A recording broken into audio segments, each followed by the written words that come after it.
The chapter started actually about 1986. We brag the fact that we, I think, are now the oldest chapter still in existence. There was two of us that went to Waco, Texas, to see what it was all about, and we came back home and started to do a chapter, and they said you had to have 10 people.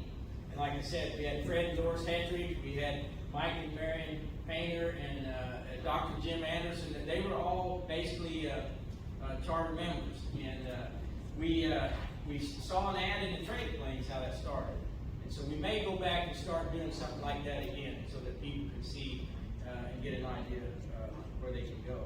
We meet once a month, and when we started meeting, we didn't have an airport that we met at. We met in Missouri, and then next week we meet over in Kansas. Next month in Kansas, and back and forth. And everybody told us, "Oh, that you guys will never last. You got to have an airport to meet in every month."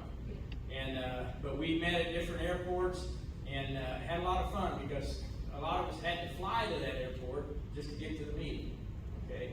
But anyway, some of the things that we do. Oh, the airplanes that we have a 182. We had a Comanche 180. We don't have that anymore. We have a Cherokee 140. We have a Cessna 172. We have an Alon 2. Did you ever know what an Alon 2 is? Never heard of it. Spear Coupe. They call it a scare coupe. It's a 1966 air coupe. We use that for. We've got a little gal now that's training, and Eric's going to be giving her lessons. We use that just for young people to give them a little ride. It's like my wife. She flew in a Comanche. She liked that. I took her up in an air coupe one day and did some steep turns. She won't fly. I don't understand. Anyway, we require 2 pilots. Dr. Anderson's not here, and I mentioned that last night. But we require 2 pilots. And the reason we do that is because we learned, and you all learned by doing the mission. And what we learned was we had a fellow one time that we loaded into the aircraft, and he was had some drugs in him. And Dr. Anderson, the loving guy he is, he'd always bring food, so he brought some hamburgers. When he got there, he'd give this guy hamburgers. So, and we was only using 1 pilot. I flew a lot of missions with 1 pilot.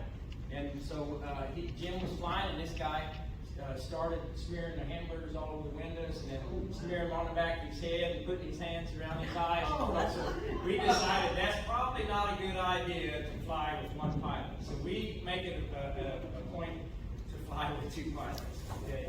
If you hear Jim tells the story, he can make you laugh. He's not telling it to be funny, but we learned, and so we encourage people to take 2 pilots. One, it's like Lori was telling me, she's the radio person. Tim does the flying. Okay.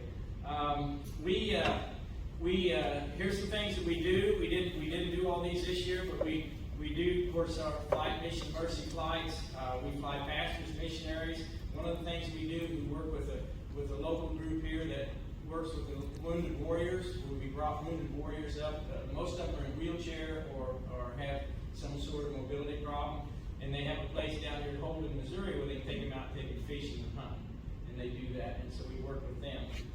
We do fly-ins. Most of them, we have not done a fly-in for about 4 years now, but I encourage you, if you have a chance, what we used to do is go to a church and do a fly-in for them. And we provided the airplanes, and the church would, people come in to register. One of the biggest ones we did was down there in Pearsonville. We had over 2,800 people show up. And so that gave us an opportunity for the churches to help the churches.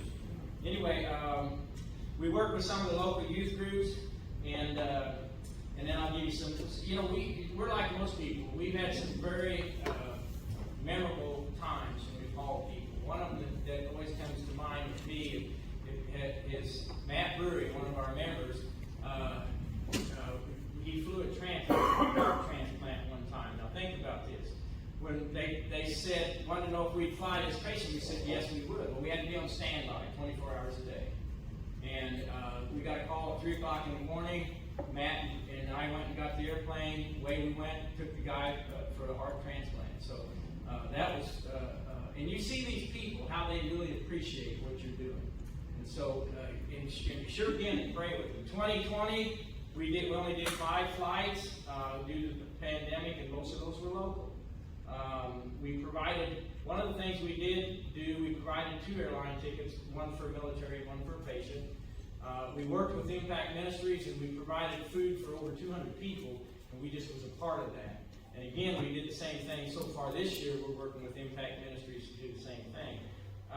We participated in 2 air shows this year, one in Topeka, in 21, and one was in, maybe that was 20, one was in Lee Summit. And what we do is take airplane, park at the tent, and we do that. Robert, I know Robert and Joyce flew over to Topeka and did the flight over to Topeka for the, what do you call it? National Day of Prayer. National Day of Prayer. And then you flew another one with a young person that went to Arkansas or something. What was it she was telling me?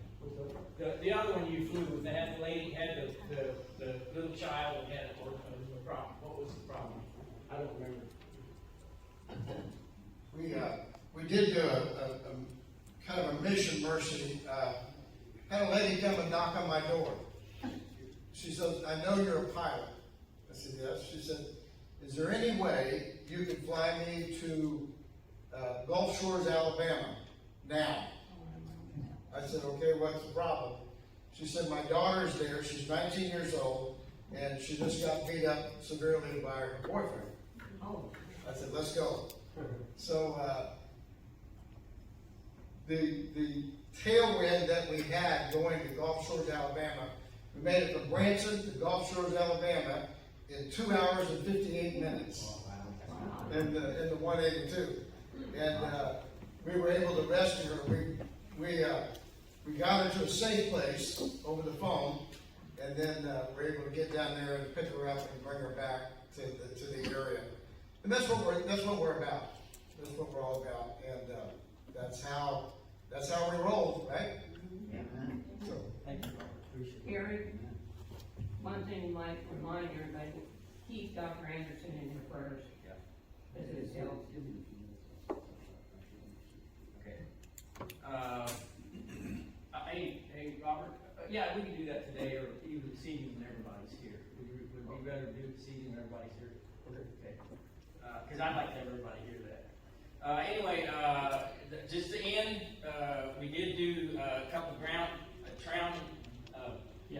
transports where we moved some people local, and that's about all that we have done so far this year. So keep that in mind. I did get a church to donate us a van, and we thought we would use it. We had intentions of fixing it up and so forth and so on, and we have not used it, so we're going to let that pass and go on to somebody else. So anyway, I'm going to turn this over to, I think it's you, Joyce. Kansas chapter. Kansas.